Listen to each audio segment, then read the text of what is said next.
Okay. All right. Well, thank you all for being here in this glorious, wonderful California day to kick off the celebration of arches. And thank you, everyone, for joining us, all of our partners and all of the OEMs and all of the dignitaries. We're here to celebrate the historic agreement between Arches and the Department of Energy. For the very first time, we signed a cooperative agreement, the largest of its kind. And it was Arches that was the first one to sign it. So thank you. This $1.2 billion will advance and catalyze clean hydrogen projects across California. And we are so thrilled to be joined by distinguished federal, state, and local leaders who have been champions of this groundbreaking project and key supporters of Arches.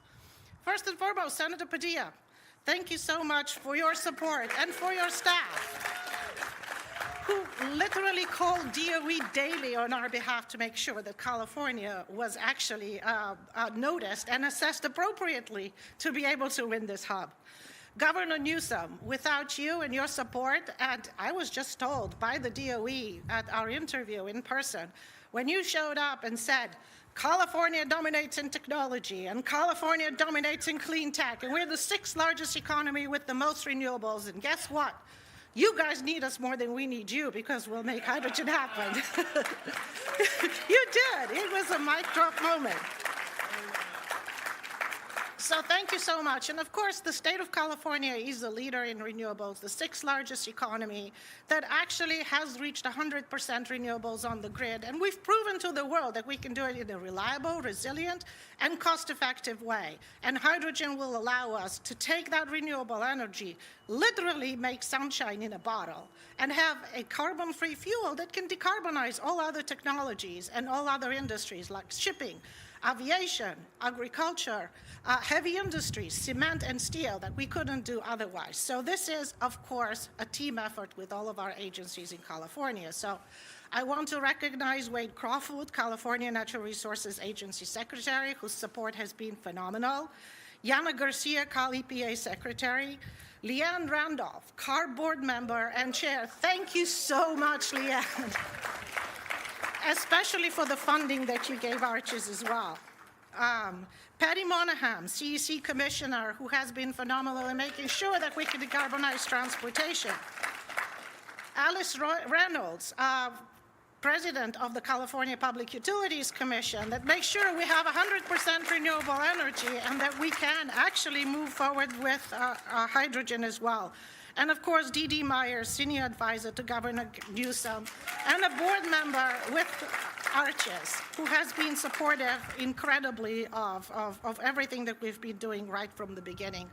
And I would be remiss in not recognizing Tyson Eckerly from GoBiz as well, who actually has been seconded to Arches on behalf of the state of California and has been incredibly supportive of everything we're doing.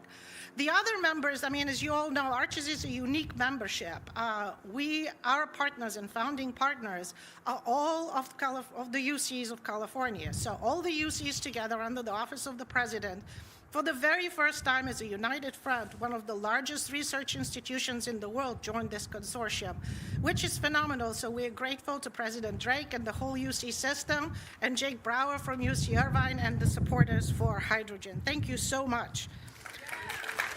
And of course, the UCs run our national labs. So LBNL President and Director Michael Withrow, thank you for being here. We're also joined by many local leaders. Oakland Mayor Shang Thao, thank you.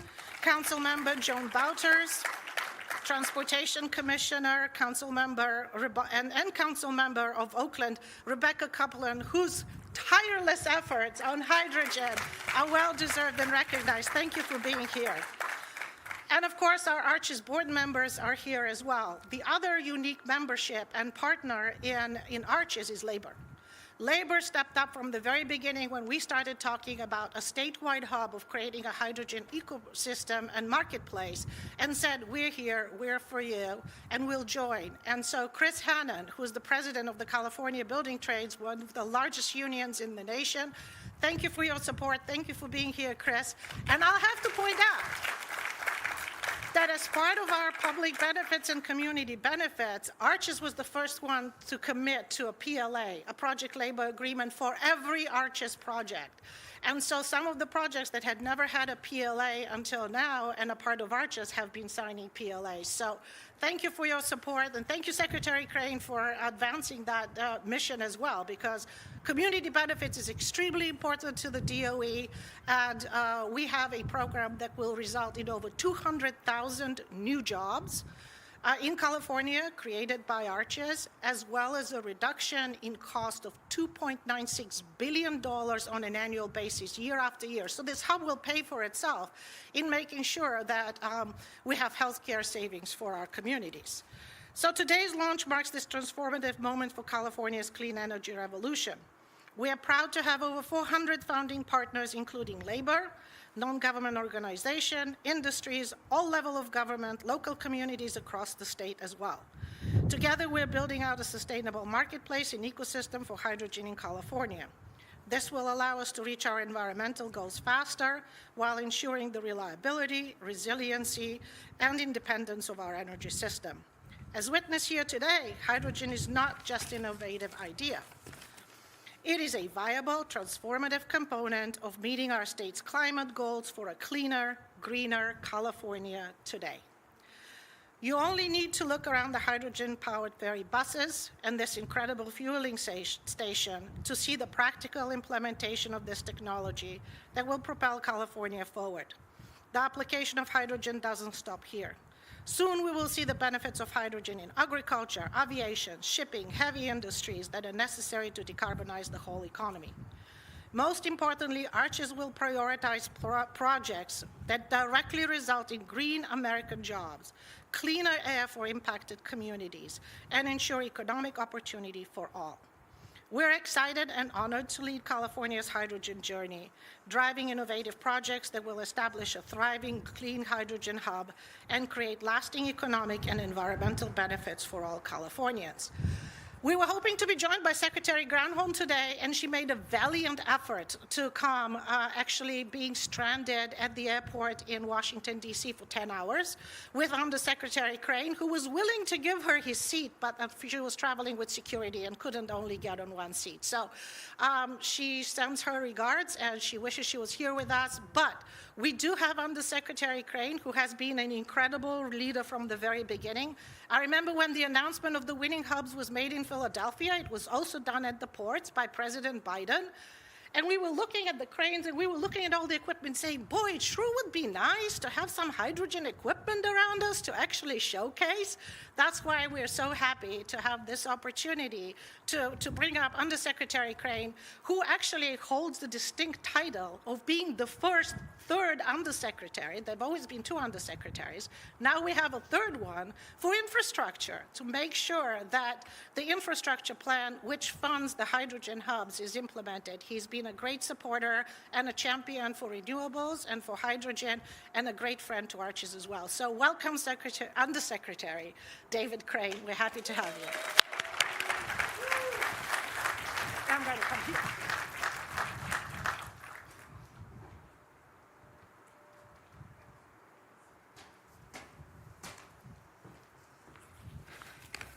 Well, thank you, Angelina, and thank you all for being here. What a great day. And you know, I'm a little nervous because this is the first time I've ever given someone else's speech. But I can personally attest, I got pictures on my phone to prove that Secretary Granholm spent 10 hours at Dulles Airport yesterday, half of it sitting on the floor waiting. And even though it was obvious to me that my flight might go and hers was definitely not going, she's just like, well, you never, you know, there could be magic out of a bottle, but it didn't happen for her. So I send her apologies. And I'm not as a dynamic a speaker as her, but I'm very glad to have this backdrop of these incredibly cool trucks, because if you get bored by what I have to say, you can just look at these trucks. So anyway, first of all, let's start with just congratulations to the Arches team. Angelina, Teresa, Tyson, and the entire, I mean, can we have the entire Arches team stand up so that they can really, or wave their hands? So, yeah. And what Angelina said is absolutely true. Not only is the Arches Hydrogen Hub the recipient of the biggest amount of money of the 7 hydrogen hubs, but it was also the first to get fully contracted. And as with all things California, is the leader in so many ways in terms of the community benefits plan, the partnership with labor and all. And so we just want to thank you for your leadership as a hub. And so again, thank you. I'm going to be introducing Senator Padilla soon, but his support from the SENR committee, his constant reminders of, in terms of his dialogue with us, and just his leadership in the United States Senate on the transition to the clean energy is appreciated by all of us at the Department of Energy. So thank you, Senator. And then there's our friend Governor Newsom, and I just want to say to the governor, and again, Angelina referred to it, my personal contribution to the Department of Energy, I'm not a long-term government person. I came from the private sector, and when I got to the Department of Energy and they said, oh, we give out this money, it's all competitive process. And I said, well, when do we interview the people that are going to get this money? They said, oh, the Department of Energy doesn't do in-person interviews. I said, well, I don't know, I operate on the old theory that, well, this may be infrastructure, but you invest in people. And so and you'd be amazed at how hard this was actually to do, was to get built into the process in-person interviews. And the California hub shined during that interview, and it did turn out that the in-person interviews were dispositive. And another groundbreaker in the interview process was Governor Newsom, who was, we interviewed, I think, 13 different applicants, and California was about halfway through. Prior to California's interview, not a single interviewee had showed up with their governor. And when Governor Newsom came on, I don't know how it happened, but every interviewee after California, so it was just, as California goes, so goes the nation. So it really has been an amazing day. You know, we not only give money, we try and provide intellectual leadership in terms of the future of hydrogen.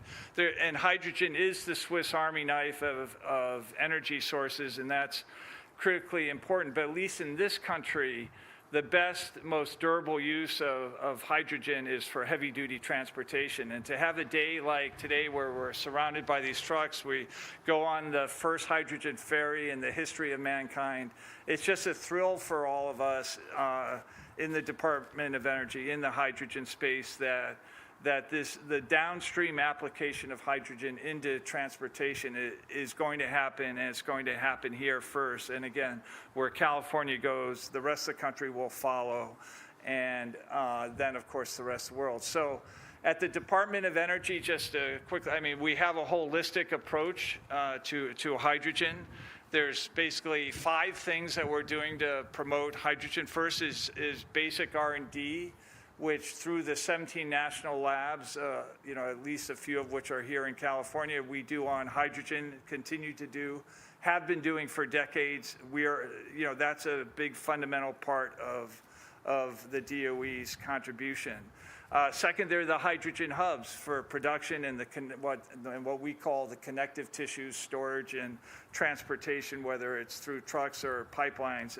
And that's where Arches comes in, with the $1.2 billion, again, leading the 7 hydrogen hubs from across the country.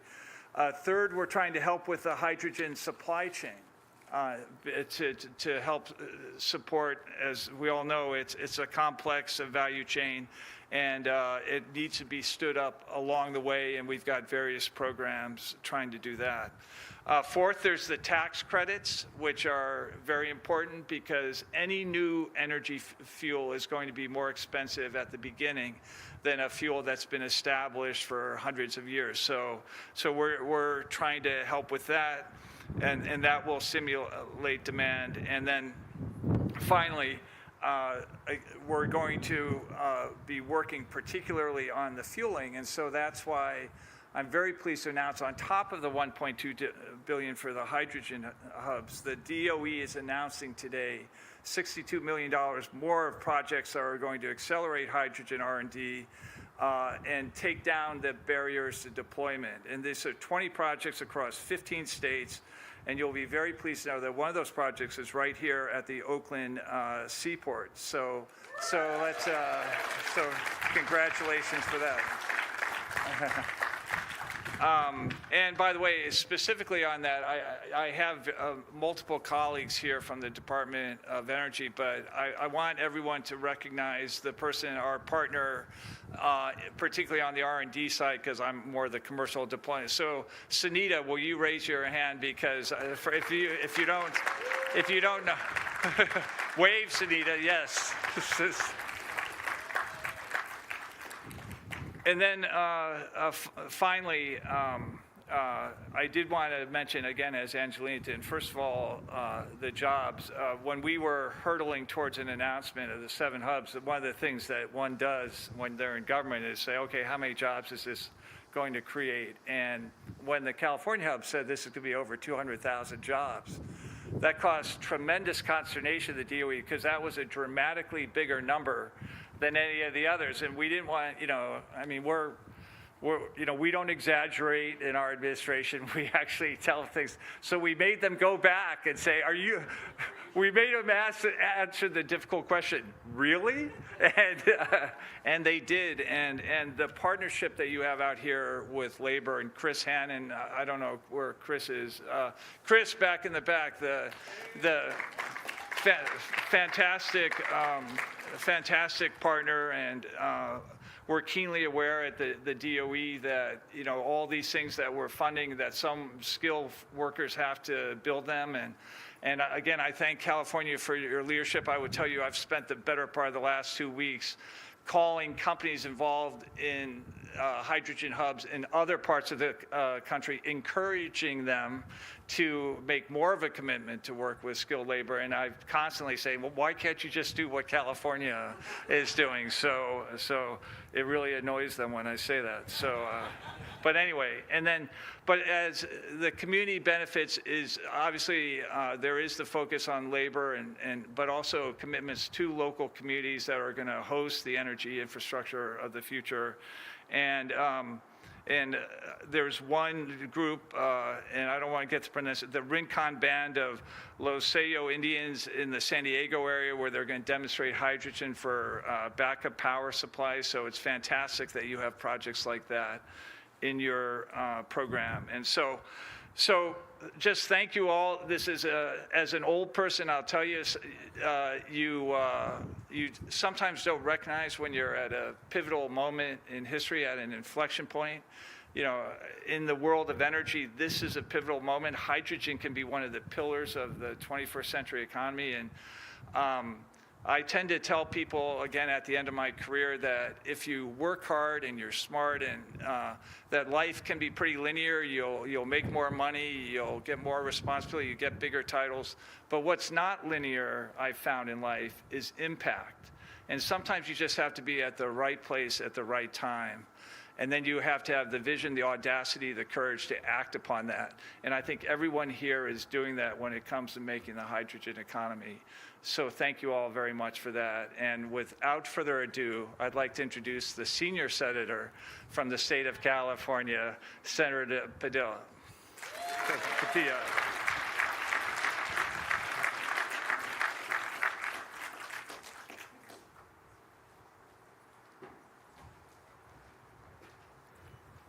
Well, thank you, David. Appreciate the support, the overview, the introduction. Good morning, everybody. How are we feeling today? A little hydrogen energy in the audience today. It is so good to be back here in Oakland. Certainly not my first visit. Certainly not my first visit to talk about hydrogen. We were here back in May, I believe it was, slightly cooler morning than today, talking about possibilities. We're not gathered here today not talking about possibilities anymore. We're talking about what we are doing.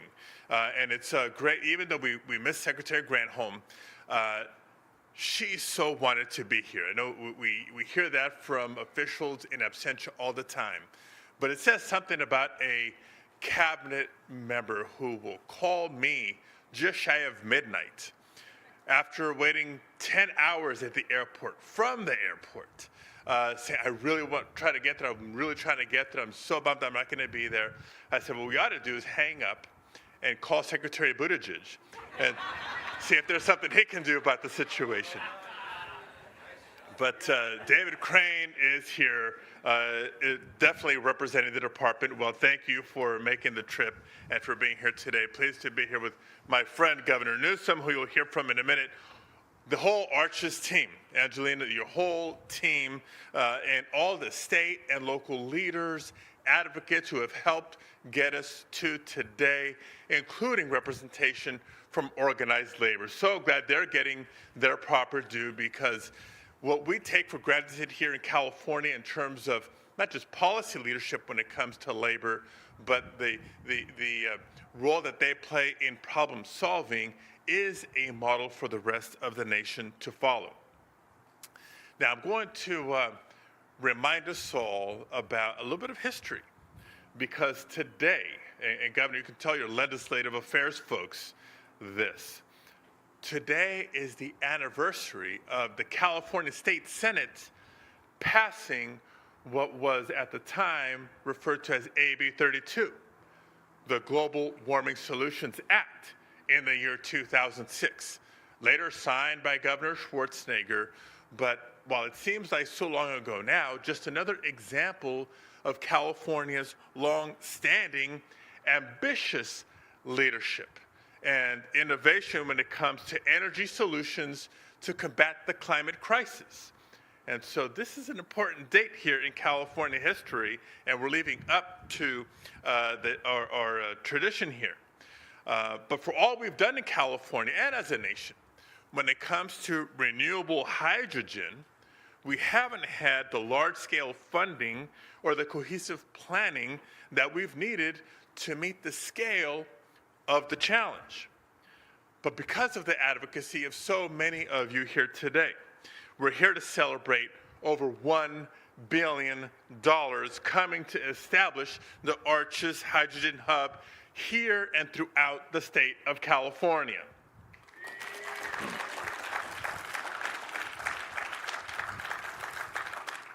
And yes, members of the press, that's billion with a B. Doesn't happen every day. So thank you to Secretary Granholm. Thank you to the Biden-Harris administration. Give them a round of applause. And a thank you for the $30 million in Phase 1 funding already coming to California. But it's also a chance today for the public to see the promise of California's renewable hydrogen future. You know, earlier today we rode on a hydrogen-powered ferry here in the Bay. We got from the port to this location via hydrogen fuel cell buses, thanks to AC Transit. And by the way, when we were on the ferry, I previewed this with my kids last night. Instead of dealing with exhaust as you would deal with fossil fuel technologies, we did sample the emissions from that ferry in the form of clean water. And so you see, again, what's possible, not in the far future, but today and in the near future as we scale up. Because under the leadership of Arches, we have the potential to catalyze the entire clean hydrogen economy in California in ways that all Californians will see and feel firsthand. From our ports, to our cities, to rural communities, and everywhere in between, Arches is truly a statewide project whose impacts will benefit everybody. But I also want to emphasize that the promise Arches offers is one that not everybody always thinks about, right? It's easy to think about maybe passenger cars or the ferries that we rode on earlier today, but think heavy-duty transportation, one of the toughest nuts to crack when it comes to a clean energy transition, and other heavy industries that have been mentioned already. So we're making huge steps towards these ambitious goals of making the entire state of California carbon neutral. Today is a big celebration. Today is a big milestone, but today is just the beginning, and we're excited to take on the work that lies ahead. And with that, let me introduce a great partner in this vision, a great partner in public service, my friend and the governor of the great state of California, Gavin Newsom.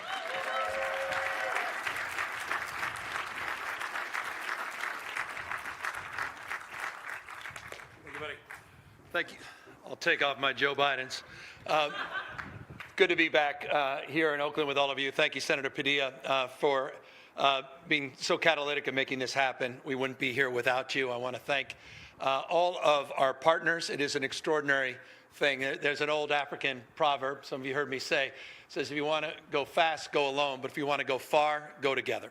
And that's the spirit that I think defines this announcement, this pronouncement of sorts, our commitment, our resolve to go far together. 400 plus partners across the spectrum. You heard many of them, many others represented here and all across the state of California, and for that matter, across the country, stepping up to advance our commitments, the commitments that have been well established here, not just with AB 32 in 2006, but going back to 1967 with the establishment of the California Air Resources Board and the codification of our clean air capacities as it relates to addressing the issues of tailpipe emissions under the Clean Air Act itself in 1970. By the way, 2 Republicans leading those efforts. Ronald Reagan, governor at the time when the Air Resources Board was created. 1970, Nixon, again, Republican, advancing a low-carbon green growth agenda. This used to be bipartisan.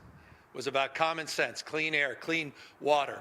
It was about a mindset of sustainability, not a situational mindset. It wasn't about extraction. It was, again, about going far, and it was about going far together. Of course, we're here quite literally, and the Undersecretary understands this better than most, because of a bipartisan bill, the Infrastructure Act. $1.2 trillion, $550 billion of additional resources that have allowed the resources to flow, 1.2 of those billion to the state of California in this catalytic endeavor.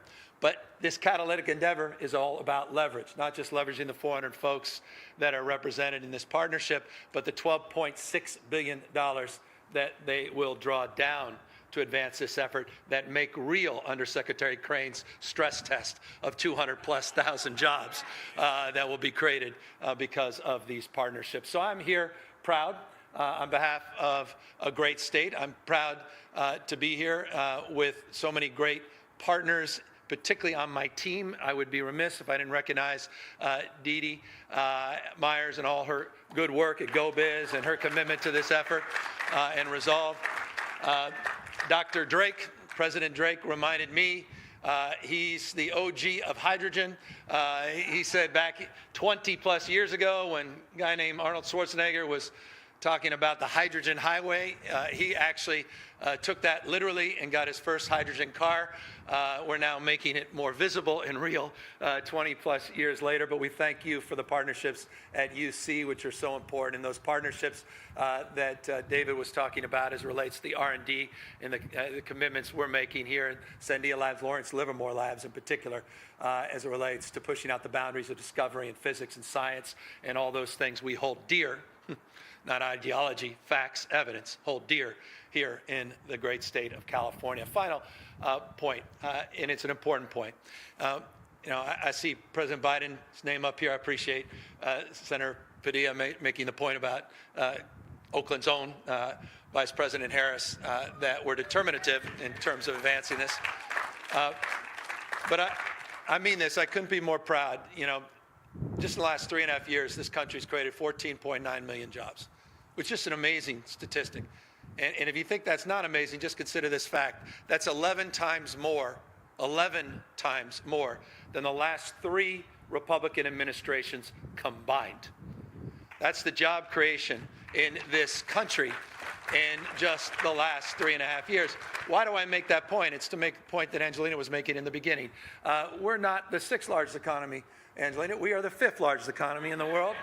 And we are the tentpole of the American recovery. 20% of America's jobs came from the great state of California last month. Eat your heart out, Texas. Eat your heart out, Florida. That's California. And this is all part and parcel of this industrial policy that President Biden and Vice President Harris have advanced, the most significant industrial policy in our lifetime. In fact, I'm reminded of that when I saw the Potomac right here, FDR's old Potomac, that's right here at the port where people can enjoy the most significant economic and industrial policies since FDR himself, the most significant infrastructure investments since Eisenhower himself. But I'll end on this because this is the point I want to make, because it's a point that was emphasized and needs to be re-emphasized.